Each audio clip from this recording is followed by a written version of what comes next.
Radio Vissou. Votre web radio locale. Eh bien, bonjour à nos auditrices, à nos auditeurs et à nos spectateurs pour ceux qui nous voient en vidéo.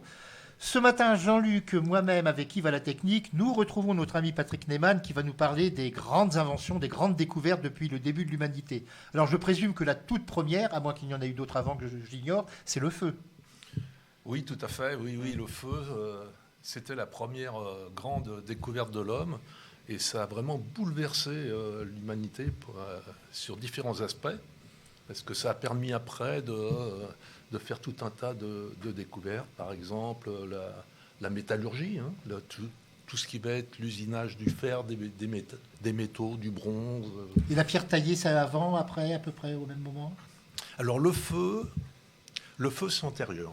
C'est à peu près les premières traces de feu qu'on a trouvées, c'est en Chine, vers à peu près, on va dire, il y a 400 000 ans.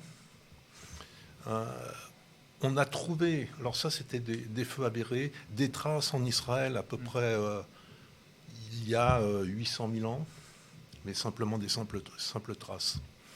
Donc ensuite, du feu va découler tout un tas de choses, comme je disais, la métallurgie, simplement.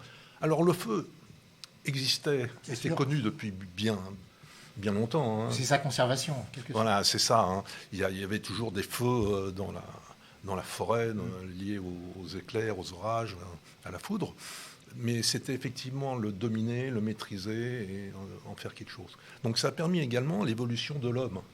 Parce qu'à partir de ce moment-là, il a pu cuire les aliments et utiliser vraiment de la viande des animaux. Parce qu'il y a dû avoir la période conservation et la période création, avec de pierres, des étincelles ou autre, je pense. Voilà, c'est ça. Après, c'était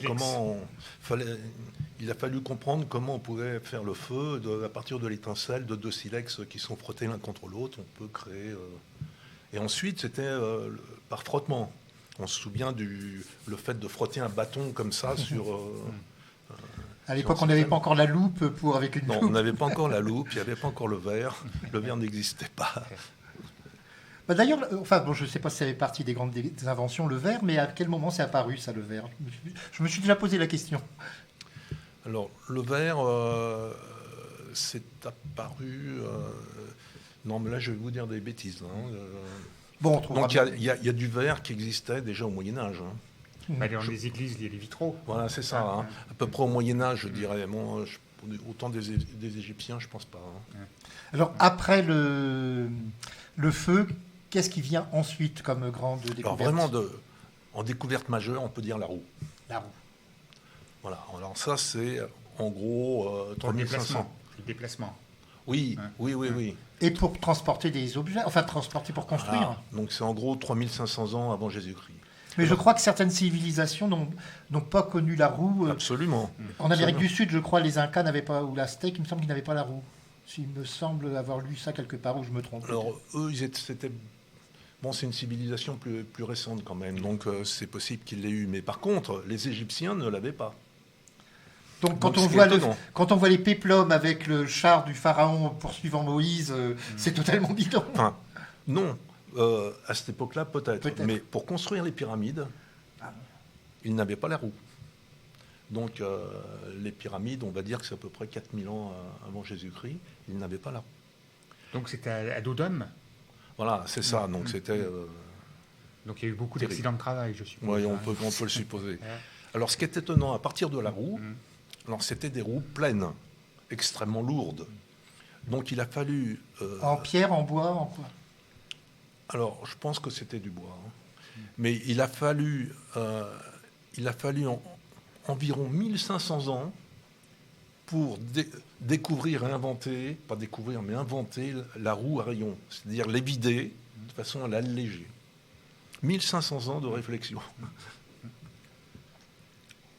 Qu'est-ce qu'on trouve ensuite dans ces grandes inventions ou découvertes ? Alors, je ne sais pas si on emploie plus le terme d'invention ou découverte.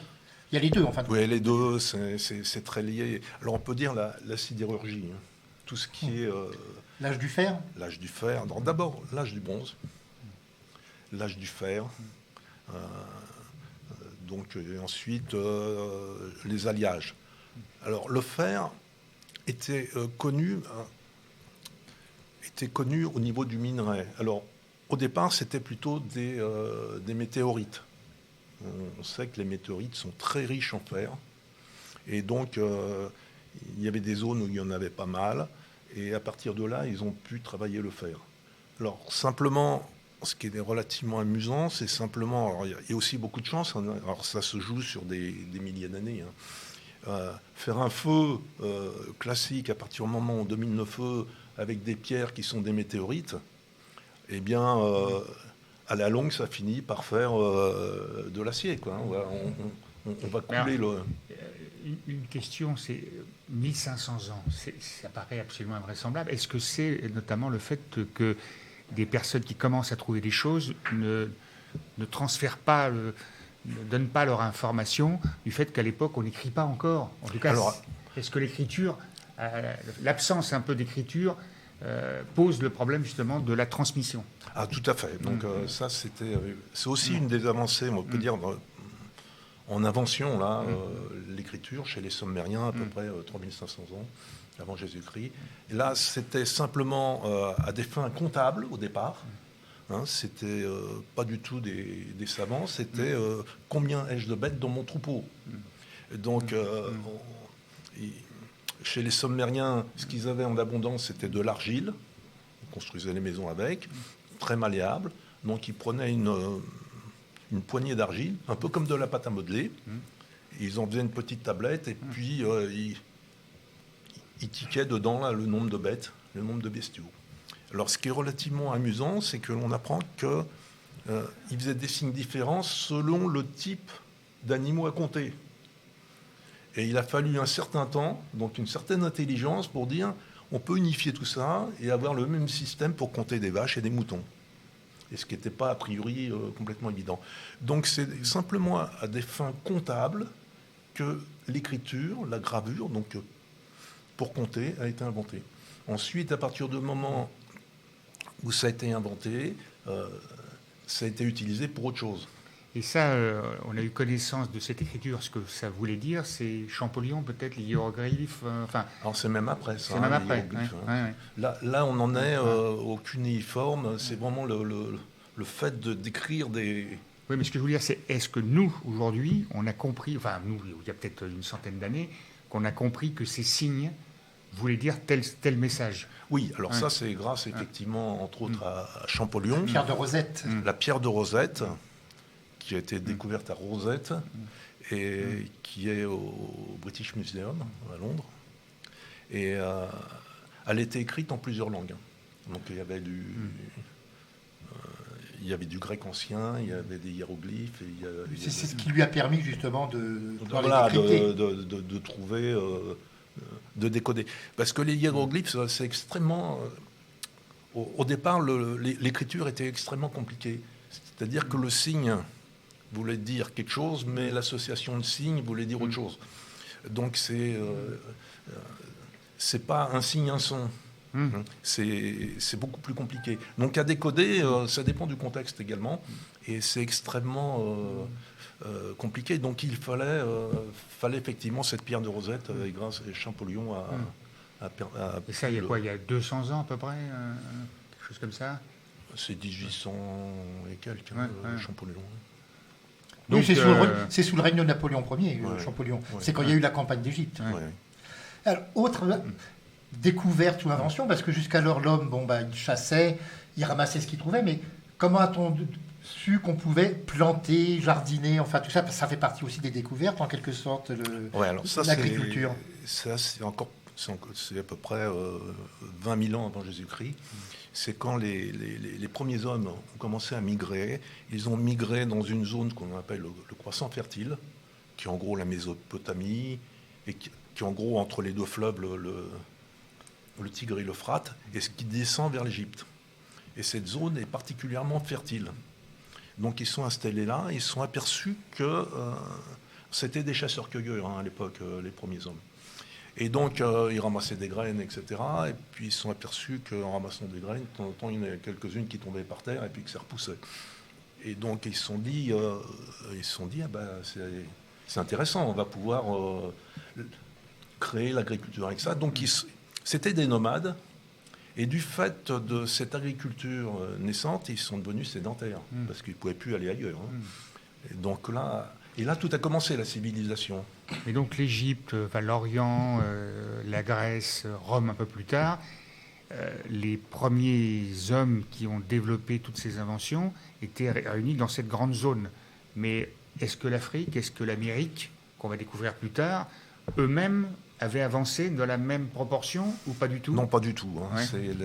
En gros, le gros des découvertes, c'est vraiment la Mésopotamie, Sumer, ceux qui ont inventé la roue, l'agriculture et tout Et ce la qui s'ensuit. domestication des animaux aussi. Et la domestication des animaux, c'est-à-dire, fallait quand même penser que, par exemple, à partir de avoir des chiens, bon, je prends l'exemple du chien, donc il y a un animal a priori qui peut être très doux, donc on part d'un animal sauvage qui est le loup, et en fonction des animaux que l'on a, on garde les plus gentils, on va dire, et on éjecte les plus méchants, nuisibles. voilà, et ainsi de suite, on arrive à faire une nouvelle race qui est une race de gentils, par exemple. La sélection naturelle, quoi. Voilà, ouais, c'est ça, c'est du darwinisme. Mais en revenant un petit peu sur l'alimentation, en fin de compte, certains de ces premiers hommes ont servi de cobayes entre ce qui était comestible et ce qui pouvait être toxique. Je pense à des champignons, par exemple. Ah oui, non, mais je pense qu'au niveau culture de la nature, de la compréhension de la nature, ils étaient bien plus évolués que l'on peut l'être. Ah bon. On a retrouvé dans les mâchoires de Néandertal, de l'homme de Néandertal, de l'aspirine. Et l'aspirine, on le retrouve dans l'écorce du saule blanc. Donc, ils avaient une connaissance de la nature qui était vraiment très approfondie. Alors que l'aspirine, on l'a découvert bien plus tard. Mais Ah oui, c'était découvert bien plus tard. Ouais. Et on n'emploie vraiment jamais son vrai nom, acide, je ne sais quoi, qui a un nom très compliqué. Oui, c'est ça. Mais ça veut dire que donc, bien avant Jésus-Christ, plusieurs milliers d'années, on était, en fin de compte, on avait beaucoup avancé, beaucoup progressé. Et après, il y a une zone entre quelques centaines d'années avant Jésus-Christ jusqu'à le 18e, 19e siècle, où là aussi on fait un bond. Mais entre les deux, les choses évoluent. Je ne dis pas que ça n'évolue pas, mais ça va peut-être pas aussi vite qu'à ce moment-là où on découvre. On part de zéro, c'est sûr, mais... Oui, alors ce qui se passe, c'est que effectivement, dans cette zone-là, il y a un poids de l'Église qui est très, très important. C'est-à-dire que ce qui n'est pas écrit dans les textes sacrés, c'est... Ça a fait régresser pas mal de choses. Voilà, ça fait régresser. Il y a des gens qui... Le progrès technique fait peur, quoi. Le progrès technique fait peur. Simplement, quand on voit les découvertes de Galilée, bon, il a eu des difficultés. Et pourtant, elle tourne. Et pourtant, elle tourne. Bon, jusque-là, c'était le géocentrisme. Après, c'était...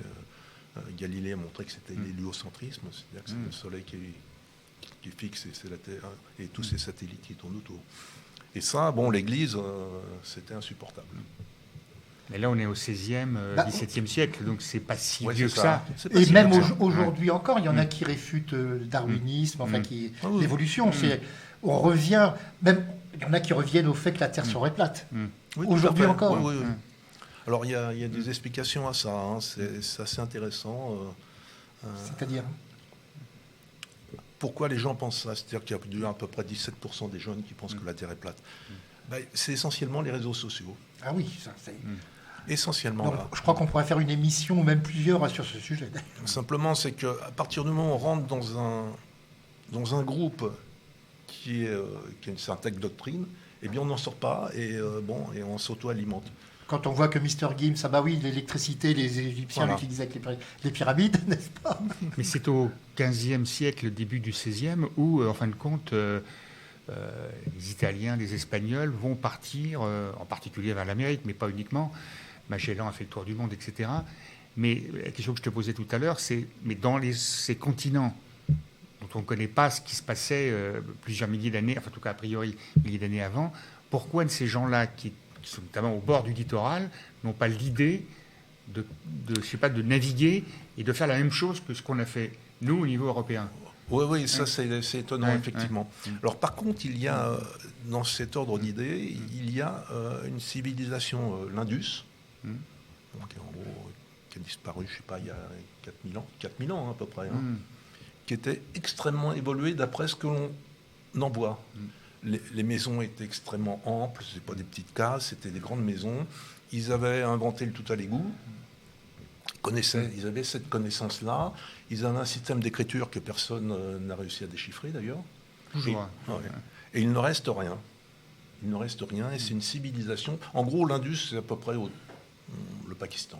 D'accord. Et il ne reste rien, et on ne sait pas pourquoi. C'était une civilisation, d'après ce on voit les débris qui restent, extrêmement évolués, et elle a disparu. Et quand on voit ce que c'est le Pakistan aujourd'hui, c'est une régression absolument incroyable. Alors, on parlait justement des migrations, mais la découverte de pouvoir utiliser des bateaux de plus en plus grands, la fabrication d'objets pour utiliser les flots, en fin de compte, c'est... Oui, alors là, effectivement, là, c'était le 15e, 16e siècle. Et ce qui a vraiment permis de naviguer, en découverte, il y a eu deux choses qui ont été extrêmement importantes. C'était la boussole, pour pouvoir se diriger. Alors ça, c'est une invention chinoise, hein, qui date d'avant Jésus-Christ même, avec de la magnétite. Et c'était la cartographie de Mercator. C'est-à-dire que le globe, c'est une sphère, mais c'est pas pratique à transporter. Donc, vous voulez une carte qui est plate. Donc, il a fait des projections sur un cylindre. Et après, il a allongé le cylindre. Sauf, alors c'est très pratique parce que les angles sont respectés, mais les dimensions des continents ne le sont pas. Alors, c'est toujours cette projection qui est utilisée. Bon, elle est un peu améliorée, mais quand on voit une carte aplatie, par exemple, le Groenland n'a pas la bonne taille par rapport aux autres continents. Donc c'est très trompeur. Hein. D'accord. Le Groenland devrait être beaucoup plus petit qu'il ne l'est représenté. Et ça a permis effectivement de la navigation, découvrir toutes les régions du monde.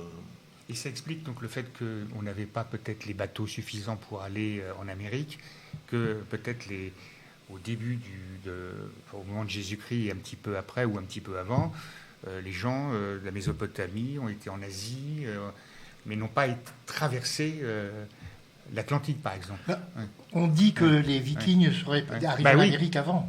Oui, alors ça dépend à quelle époque, hein, parce que à une certaine époque, alors si on remonte très longtemps, autour de 30 000 ans, on va dire, avec les périodes de glaciation et d'interglaciation, disons, de périodes chaudes, le niveau des mers était beaucoup plus bas.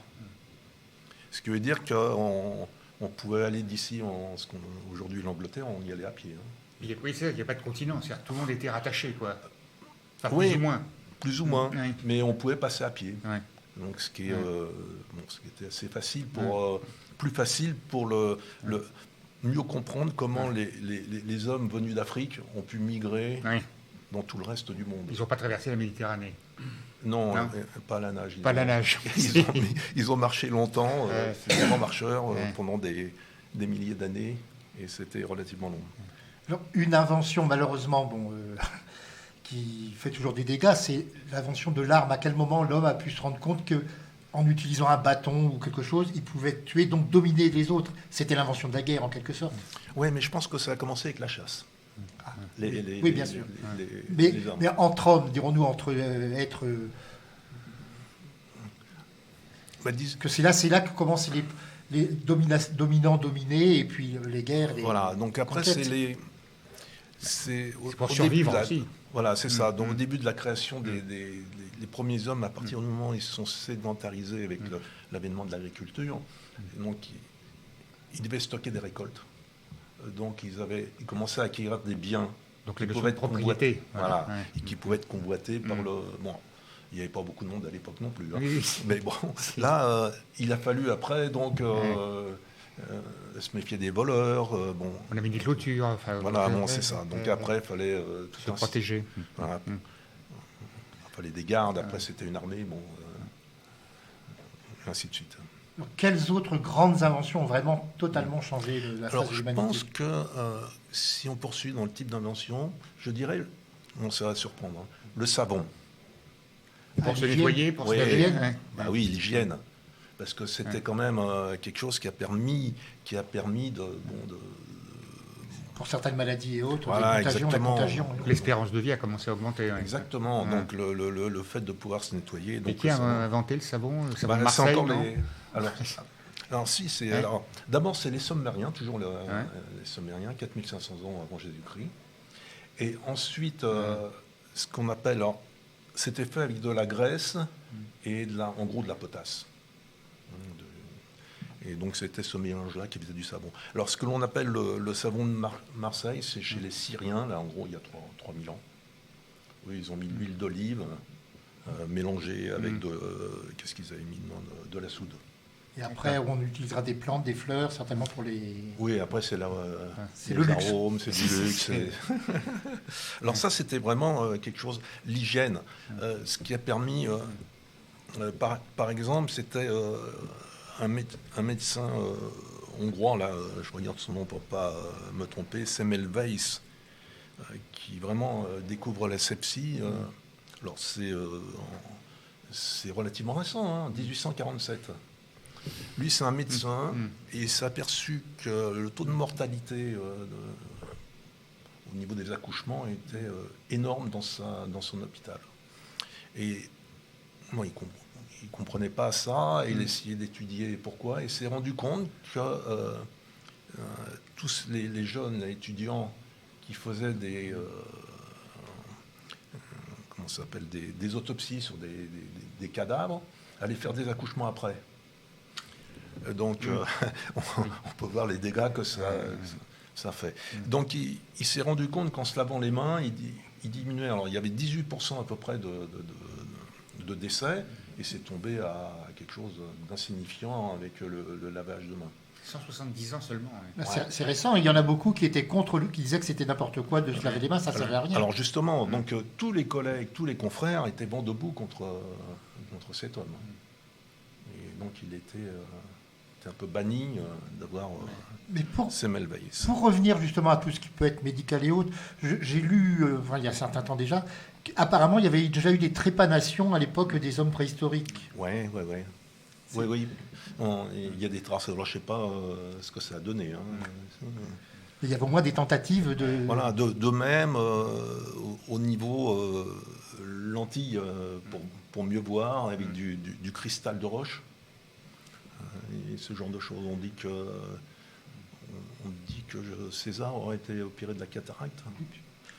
En effet, oui. Je ne sais pas si c'est vrai. Il est né par une césarienne déjà. Exactement. Oui. Et au niveau des dents, alors Alors, les dents. Ouais. Alors ça, c'est intéressant. La brosse à dents.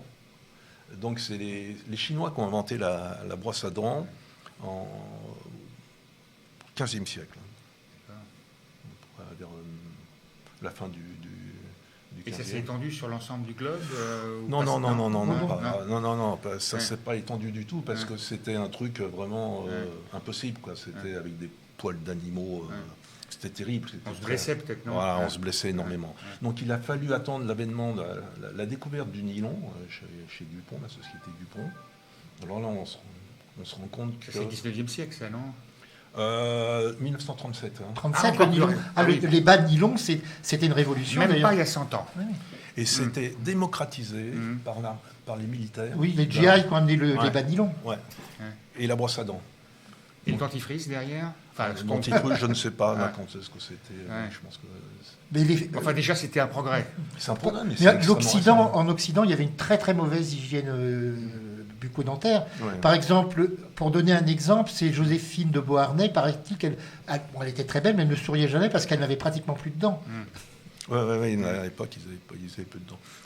Alors, dans les temps plus reculés, ils avaient moins de problèmes de dents parce qu'ils ne mangeaient pas sucré. Bah oui, il n'y a pas...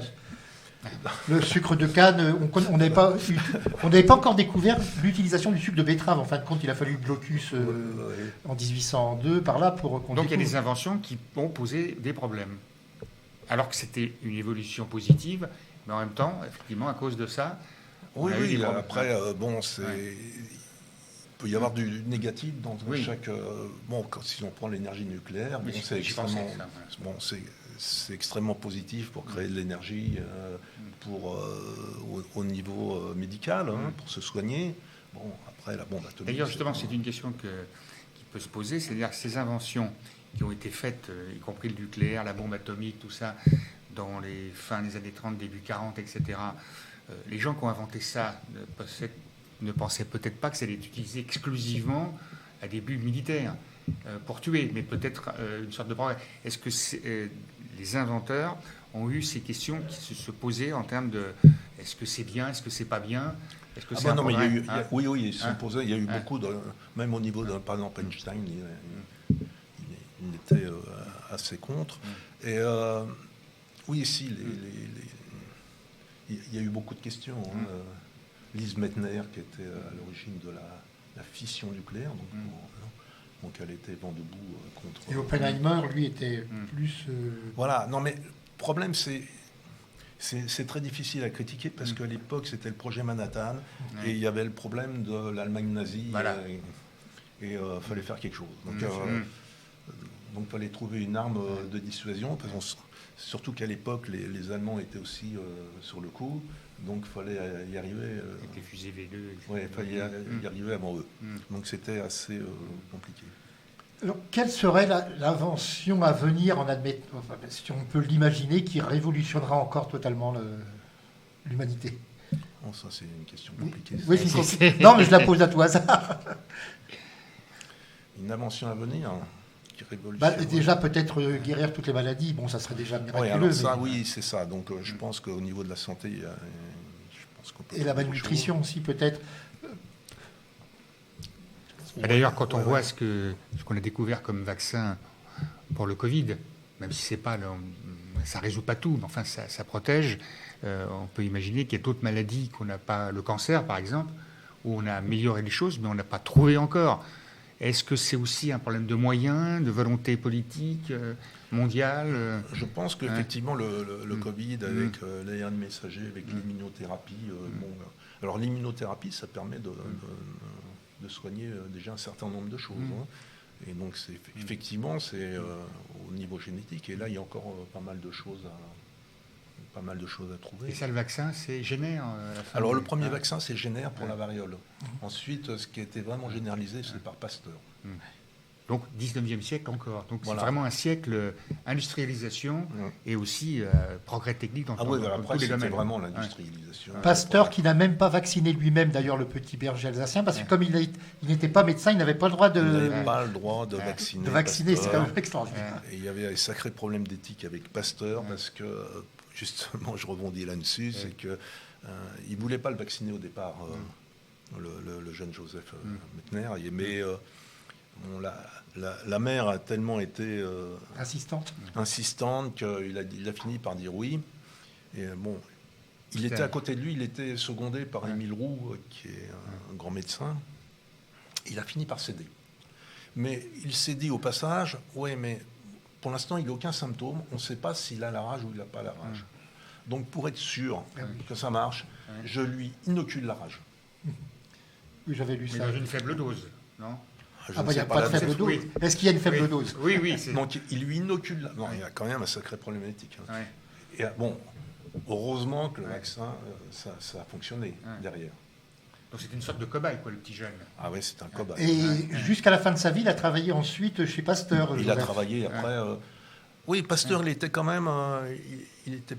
Il était très imbu de sa personne, mais il n'était pas ingrat. C'est-à-dire qu'il savait reconnaître ce genre de choses. Donc il avait des problèmes, des sacrés problèmes éthiques. Alors ce qui est assez amusant, c'est que Pasteur, tout ce qu'il faisait, il le notait dans des carnets. Donc il y avait à peu près, je ne sais pas, 200 carnets. Et il ne voulait pas que ces carnets soient ouverts. Du moins, il a dit à peu près 100 ans après ma mort. Et son petit-fils, qui était médecin, qui a hérité, qui a dû décéder dans les années 70, 74, je ne sais plus exactement, on a fait don à la Bibliothèque nationale. Et c'est vers à peu près 1974 qu'on a commencé à ouvrir les carnets de Pasteur. Et on s'est aperçu qu'il s'était inspiré énormément des travaux des autres, sans jamais les citer. D'accord. Bon, c'est bien de s'inspirer des travaux des autres, mais on cite... Mais on peut le reconnaître, oui. On peut le reconnaître. Lui, non. C'était... Et est-ce qu'il y a une invention au 19e siècle, enfin, je parle d'Edison, la lumière, les ampoules, Oui, alors parce les que ça a ampoules, changé l'électricité, énormément. Ah oui, bien sûr. Hein. Mais Edison, il a piqué aussi à d'autres, d'ailleurs. Ouais, donc il y a eu le téléphone. Alors le téléphone, alors, ce qui est assez amusant, c'est qu'un Français Charles Cros. avait trouvé le principe. Avant Graham Bell. Ouais. C'est Charles Cros qui avait découvert, je crois. Oui. Enfin, il a découvert le s'appelait, phonographe. Oui. Le phonographe, Charles Cros. Et personne ne l'a pris au sérieux. Non. Alors, il faut déposer le brevet en plus. Il y en a qui vont oublier de poser le brevet. Comme la photographie, je crois que c'est pas celui à qui on attribue la photographie, il y aurait eu déjà avant lui. Souvent, Ni Sephore, ni Epps. Oui, mais avant, il y a eu quelqu'un d'autre avant lui. Daguerre, peut-être, non? Avant Non, Daguerre, encore, justement, il y a une photo qui existe des toits de Paris qui remonte avant. Oui, il y a des Et choses. le premier monarque à avoir été photographié, c'était Louis-Philippe. Mais la photo est très floue parce qu'il fallait rester immobile très longtemps à l'époque pour que... Après, comme invention, il y a le cinéma à la fin du 19e siècle, il y a un peu après la radio, et puis ensuite la télévision à la fin des années 1920.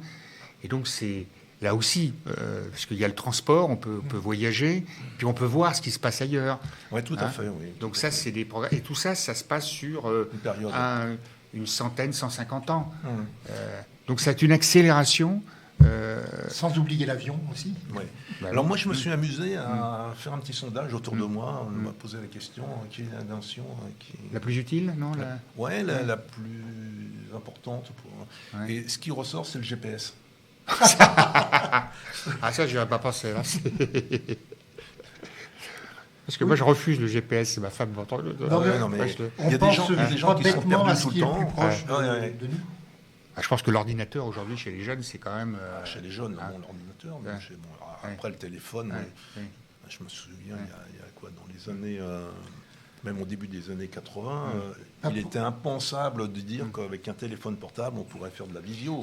Moi, je travaillais dans une entreprise qui s'appelle Veolia, et c'était comment il s'appelle Jean-Marie Messier, qui justement veut investir en France et à l'étranger à partir du téléphone portable, donc à la fin des années 90.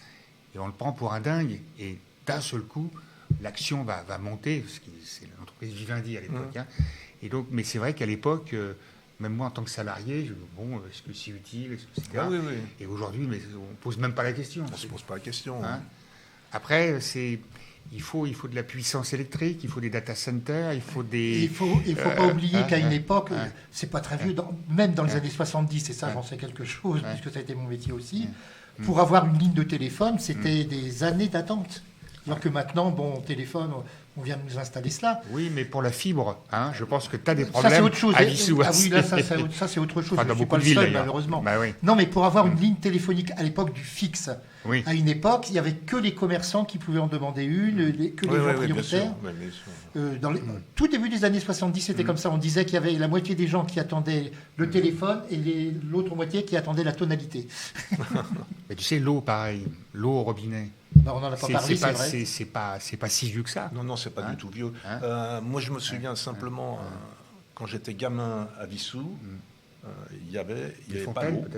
Il n'y avait pas l'eau. Pas l'eau. Il n'y avait pas pas l'eau courante. l'électricité. Pas l'eau courante, ce qu'on appelle. Et dans les villages, il y avait des pompes à l'extérieur. Oui, il y avait des puits. Et il y avait des pompes aussi. Les pompes métalliques, là, moi, je me souviens dans mon village d'en avoir vu, qui ne fonctionnaient plus, mais qui existaient encore. Enfin, donc, on aura encore beaucoup de choses à dire, je pense, sur les inventions. Ah oui, il y a beaucoup d'inventions. Et pour toi, alors, parce que je sais que tu as travaillé là-dessus, qu'est-ce qui t'a marqué le plus comme invention? Je pense que c'est au niveau médical. Ouais. Bon, la découverte de l'ADN et tout ce qui s'ensuit, toutes les découvertes, toutes les applications qu'il peut y avoir en médecine suite à ça, donc c'est quand même assez fabuleux.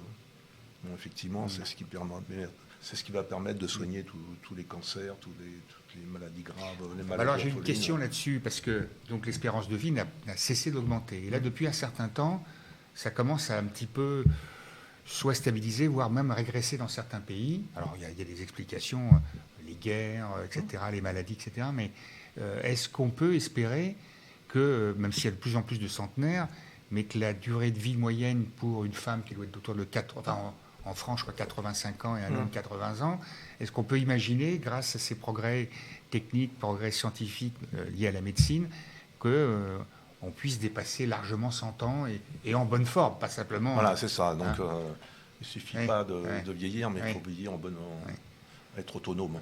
Ouais. Je crois qu'il y a une limite au squelette. On ne pourrait pas vivre 200 ans. Hein. Ouais. Ça, c'est techniquement pas possible. Ça doit être 130 ans maximum. Hein.